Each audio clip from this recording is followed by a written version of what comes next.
오늘 은혜 받고 성취될 하나님의 말씀은 사도행전 14장 1절에서 7절 말씀입니다. 사도행전 14장 1절에 7절 제가 한 절 읽고 여러분 한 절 읽고 교독하겠습니다. 이에 이고니온에서 두 사도가 함께 유대인의 회당에 들어가 말하니 유대와 헬라의 허다한 무리가 믿더라. 그러나 순종하지 아니하는 유대인들이 이방인들의 마음을 선동하여 그들에게 악감을 품게 하노라. 두 사도가 오래 있어 주를 힘입어 담대히 말하니 주께서 그들의 손으로 표적과 기사를 행하게 하여 주사 자기 은혜의 말씀을 증언하시니 그 주제에 무리가 많으며 유대인을 따르는 자도 있고 두 사도를 따르는 자도 있는지라. 이방인과 유대인과 그 관리들이 두 사도를 모욕하며 돌로 치려고 달려드니 그들이 알고 도망하여 루가오니아의 기성 루스드라와 더베와 그 근처에 가서 같이 읽읍시다. 거기서 복음을 전하더라. 아멘. 교독한 말씀을 가지고 은혜의 말씀을 증언하면 이라는 제목으로 말씀을 증거하기로 합니다. 우리 옆에 보나 인사합시다. 영적인 힘을 소유합시다. 건너와서 우리를 도우라가 성취되기 위해서는 하나님의 작정과 하나님의 작정된 자를 보는 눈이 열려야 할 것입니다. 하나님의 절대 주권의 시간표를 보면서 특별히 중보기도를 포기하지 말아야 할 것이다 하는 사실. 자, 오늘 본문은 이고니온이라는 지역으로 옮겨가서 거기서 두 사도의 전도 역사를 기록하고 있습니다. 특별히 중요한 말이 뭐죠? 은혜의 말씀을 증언했다. 자, 은혜의 말씀을 증언한 결과가 나타나 있습니다. 오늘 본문에. 오늘 은혜의 말씀을 증언한 결과를 알고 우리도 이런 역사를 볼 수 있게 되는 이런 축복이 있기를 예수 그리스도의 이름으로 축원합니다. 그럼 첫 번째로 은혜의 말씀 증언입니다.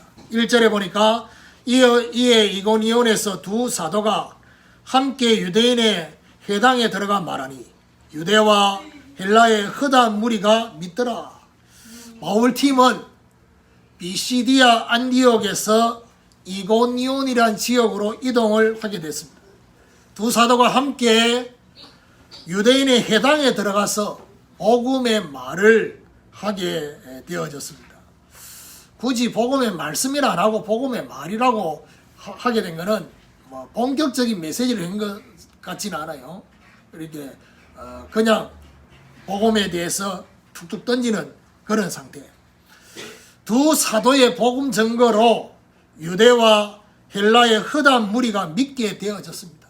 자, 2절에 보니까 그러나 순종하지 아니하는 유대인들이 이방인들의 마음을 선동하여 형제들에게 악감을 품게 하거늘 3절에 두 사도가 오래 있어 주를 힘입어 담대히 말하니 주께서 그들의 손으로 표적과 기사를 행하게 하여 주사 자기 은혜의 말씀을 증언하시니.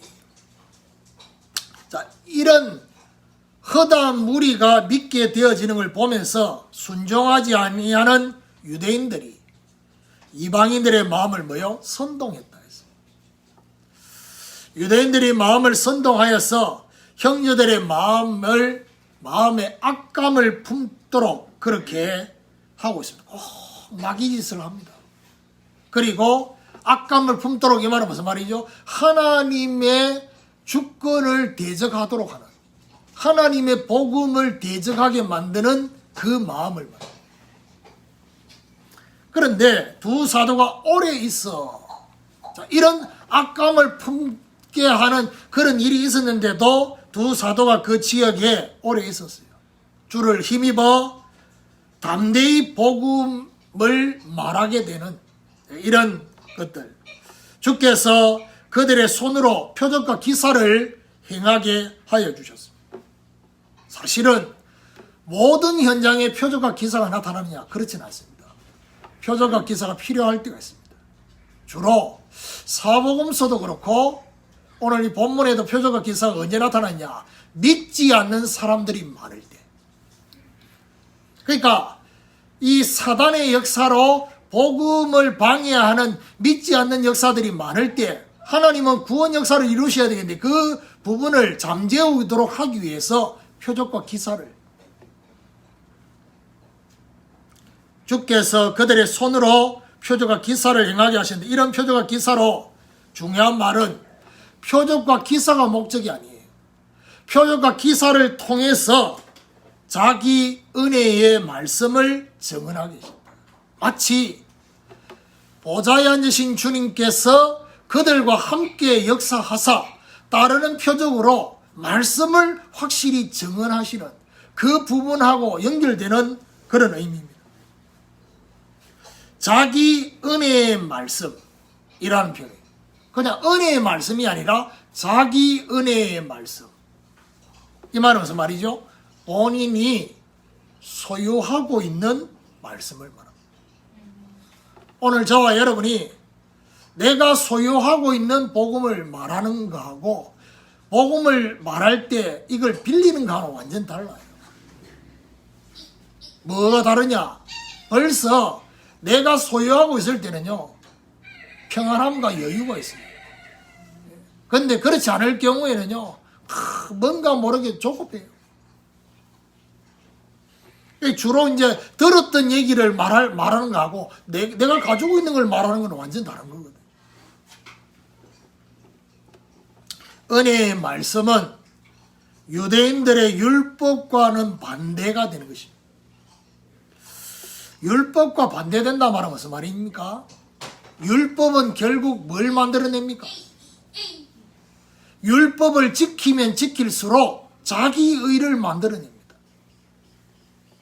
복음은 하나님의 은혜의 의를 강조합니다.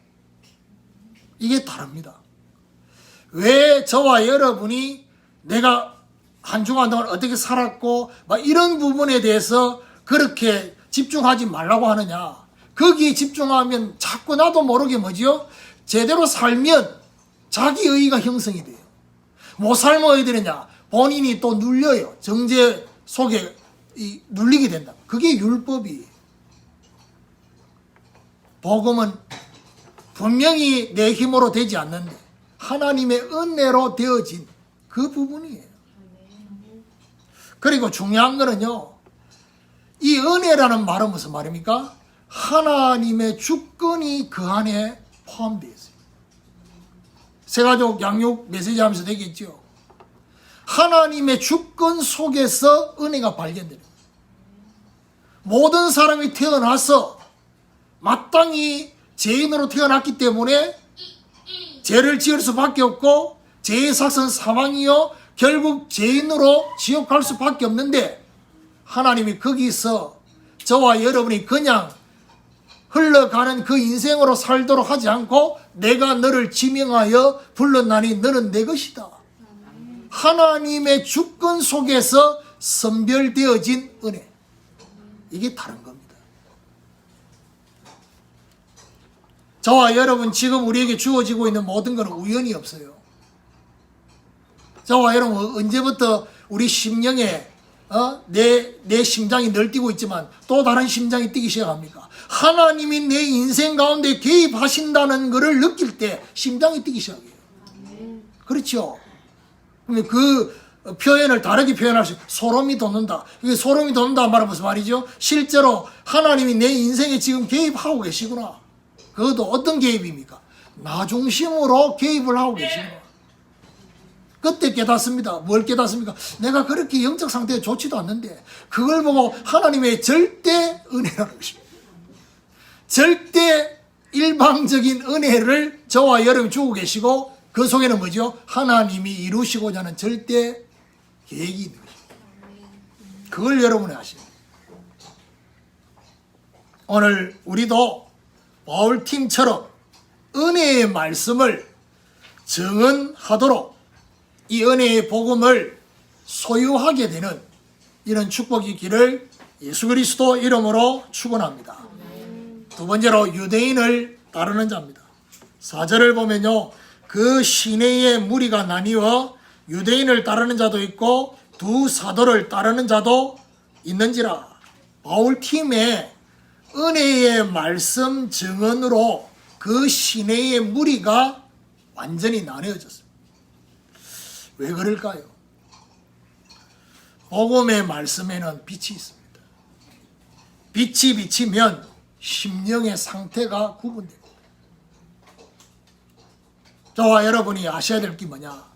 나의 심령의 상태, 나의 영적 상태가 하나님의 말씀 앞에 어떤 반응을 하고 있는지를 오늘 말씀 들으면서 저와 여러분 발견해야 돼요. 아, 내가 지금 안 좋구나. 그게 무슨 말입니까? 말씀에 반응하고 있는 내 안에 들어와 있는 잘못된 것들 있다 이 말이에요. 복음의 말씀을 받기를 원치 않는 자들은 유대인을 따랐다 했습니다.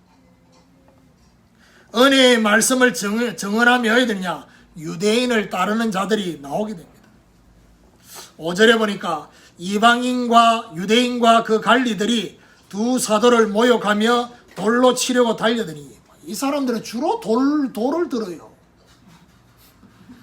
오늘 본문에도 돌을 들고 치려고 했는데 그 본문 이후에 보면 누스드라에 가서도 또 돌 들어가지고 사도 바울 심하게 막 돌 때려가지고 죽이고 말이에요.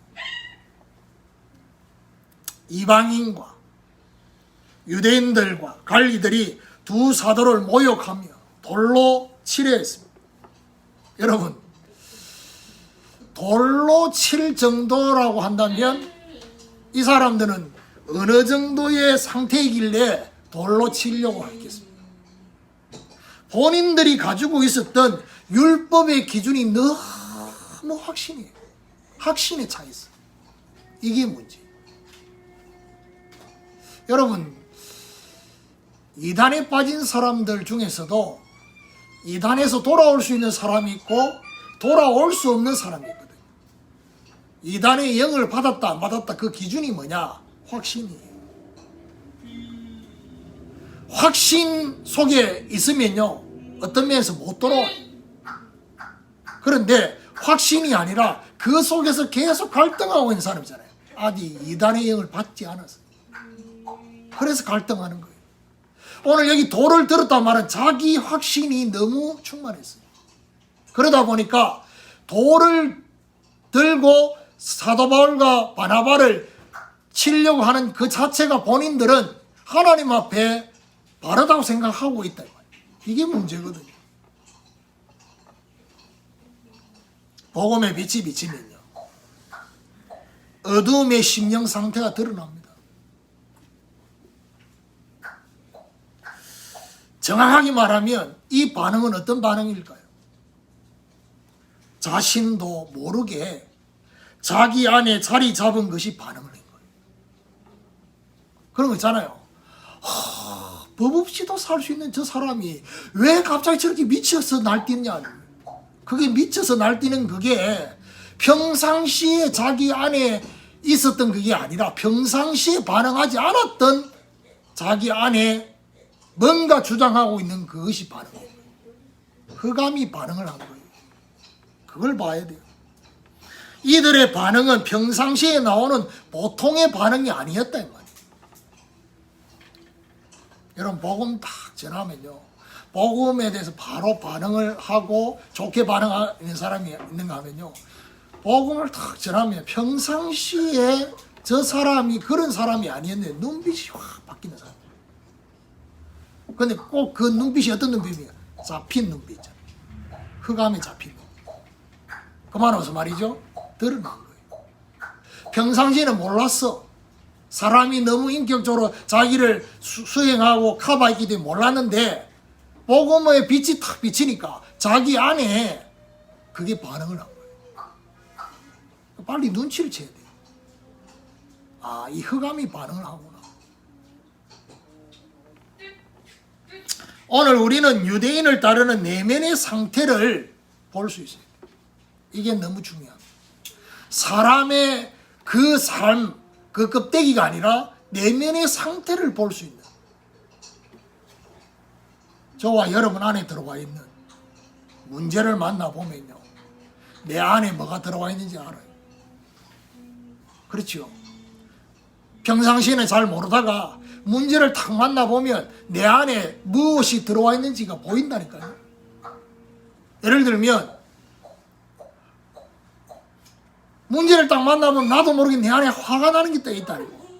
그래서 제가 늘 하는 얘기가 뭐냐, 화가 나는 거하고 화를 내는 거하고는 다른 거예요. 그래서 제가 웬만하면 화가 나는 거하고 화를 내는 거를 시간을 좀 길게 두라는 이유가 뭐냐, 그래야 실수를 안 해요. 길게 두려고 하면 어떻게 됩니까? 화가 날 때 왜 화가 나는지를 체크를 해봐야 돼요. 내 안에 뭔가, 내 안에 나도 모르고 있었던, 내가 간과하고 있었던 그 부분이 내 안에 아주 중요하게 각인 뿌리 체질이 되어 있는 것이 있다 이 말, 그걸 찾아야 돼요. 하나님이 그 부분을 지금 이 문제를 통해서 치유해 주시려고 하고 고쳐 주시려고 하고, 그것 때문에 하나님의 인도를 못 받고 하나님 주권이 인정이 안 되는 그 부분을 하나님이 치유하시고 회복시켜 주려고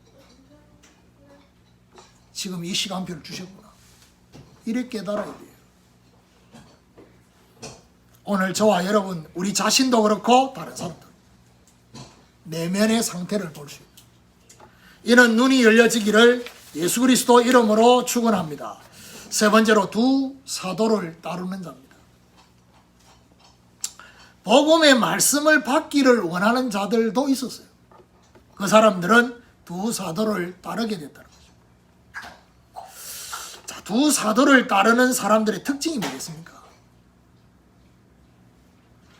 두 사도를 따르는 사람들 속에는 유대인도 있어요. 헬라인도 있어요. 자, 여기 지금 두 사도를 따르는 사람들이 지금 어디서 반응을 한 겁니까? 해당입니다, 해당. 지금 똑같이, 그들이 똑같이 율법을 중심으로 살았던 사람들이에요.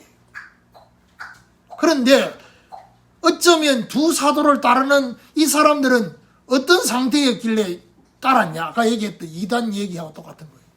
무슨 말입니까? 율법 중심으로 살지만은 율법에 대해서 계속 갈등을 하고 있습니다. 율법에 대해서 갈등한 것은 결국 어떤 갈등의 시작이냐? 자신들의 율법 준수의 한계를 발견한 거예요. 내가 이 율법을 다 지킬 수 없구나. 그렇죠? 그래서 빨리 하나님 앞에 무릎을 꿇어야 되고, 빨리 하나님 앞에 손을 들어야 돼요. 왜냐? 저와 여러분 힘으로 할 수 없어요. 하나님 나를 도와주시옵소서. 하나님 나를 긍휼히 얘기해 달라고. 이들은 율법의 한계 속에서 뭘 필요로 했던 상태였냐?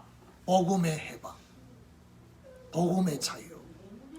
이것이 그들에게 필요한 상태였어요. 이러다 보니까 하나님의 은혜가 간절히 필요한 갈급한 심령의 상태였어요. 그런 거 있잖아요. 왜 나에게 이런 갈등과 이런 내 안에 속이 시끄러운 이런 것들이 일어났을까? 하나님의 특별한 은혜가 필요로 하고 있구나. 내 안에 나도 모르는 율법의 한계로 갈급한 심령이 된 이 자체가 뭐죠? 하나님의 은혜입니다. 여러분, 갈급해지는 이 자체가요, 은혜 중에 은혜예요. 제가 지난 주간에 얘기했죠. 하나님 앞에 갈급해져야지만이 그때 비로소 뭐가 회복되느냐? 질문이 회복돼요. 하나님 앞에 그동안 하지 않았던 질문을 하기 시작한다니까. 그게 바로 뭡니까? 하나님과 함께 하는 생각이에요. 그전에는 그런 질문 안 해요. 마치 하나님을 내 비서실장처럼 부리는 기도하잖아요. 이렇게 해주세요, 저렇게 해주세요. 왜 안 해줍니까? 뭐 따지고 막 이러다가 이제는 하나님 앞에 묻는다니까.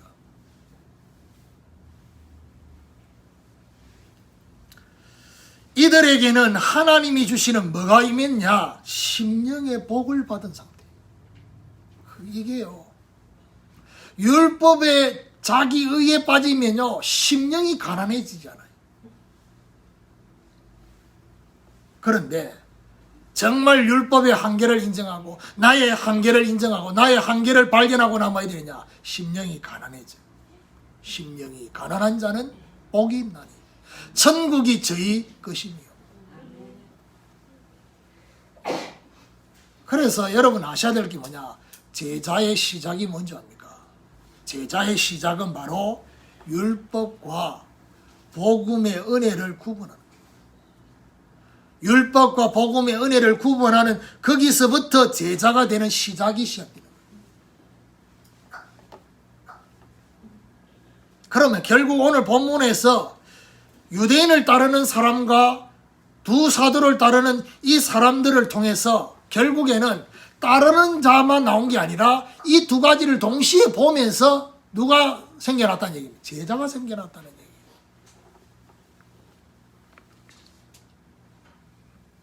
저와 여러분 신앙생활 하는 데 있어서요, 오늘 본문은 율법과 복음에 대한 얘기를 하고 있잖아요. 그런데 이걸 다른 각도로 말하면요, 하나님의 주권과 인간의 의지와, 저와 여러분이 하나님의 주권이 인정이 안 되어지는 만큼 계속 고민되는 게 있어요. 그게 뭐냐? 도대체 하나님이 하시는 영역과 내가 해야 될 영역이 어디까지인지 그 고민을 해요. 그 갈등을 한다니까. 그 갈등을 하고 있는 이상은 어떻게 해요? 하나님의 역사를 내가 확인할 수 없어요. 하나님은 기다리셔요. 저와 여러분에게 이건 내가 한 거야 라는 거를 저와 여러분 인정할 수 있는 그 상태를 기다리셔요. 3년 6개월 동안 비가 오지 않았던 그 엘리야 시대에 엘리야가 기도했잖아요. 비가 오면 안 되는 이유가 있었어요. 바알과 아세라 선지자들이 풍요의 신, 다신, 생산의 신이라는 바알과 아세라 그 신을 기도해서 비가 오면 바알과 아세라가 준 거니까. 엘리야가 비 오도록 기도 안 했어요. 비가 안 오도록 기도했다니까. 왜요? 비가 안 와야 되니까. 여호와 하나님이 정말 참 신이라는 사실이 증거되고 난 이후에 엘리야가 기도했다니, 비 오도록. 왜요? 그 다음 시간표에 비가 와야지 하나님 준 걸 인정할 거니까. 오늘 저와 여러분, 하나님은 저와 여러분에게 때로는 내가 뭔가 한 것처럼 느껴지도록 그렇게 하시지만은요, 우리 안에는 뭘 딱 자리 잡고 있어야 되느냐? 하나님이 하고 계신다. 하나님이 내 인생을 지금 이끌어가고 계신다. 그리고 그러면 아무 계획 없이 살아란 말이에요. 그 말이 아닙니다. 계획이 있어야 되겠죠. 사람이 살고 있는 자체가 동기가 있어야지 살지. 동기부여가 돼야지 저와 여러분이 움직이잖아요. 있어야 돼요. 근데 중요한 거는 뭐냐? 그게 전부가 돼서는 안 된다는 얘기예요. 하나님이 저와 여러분을 이끌어가는 이게 전부여야 돼요. 그래서 사람이 마음으로 계획할지라도 그 걸음을 인도하시는 분은 여호와시가 있습니다. 내가 계획한다 할지라도 내 계획대로 안 되는 것 때문에 열받지 말고 낙심하지 말고 그 때문에 막 기분 상해하지 말고 하나님이 저와 여러분의 걸음을 인도하고 계신다는 것입니다. 하나님의 절대 주권.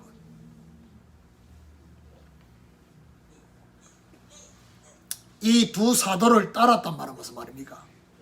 복음으로 받았다는 거예요. 이게 중요해요.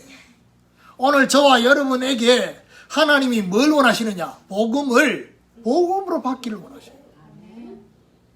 복음이 내한테는 복음이 아니라 이게 문제예요. 복음이 나에게 복음으로 받아져야지만이 복음을 따라가요. 하나님의 은혜를 따라가고 하나님의 인도를 따라가고 하나님의 응답을 따라가고 하나님의 역사를 따라가게 되는 거예요. 그때 비로소 하나님과 함께라는 이 의미가 뭔지를 깨달아요.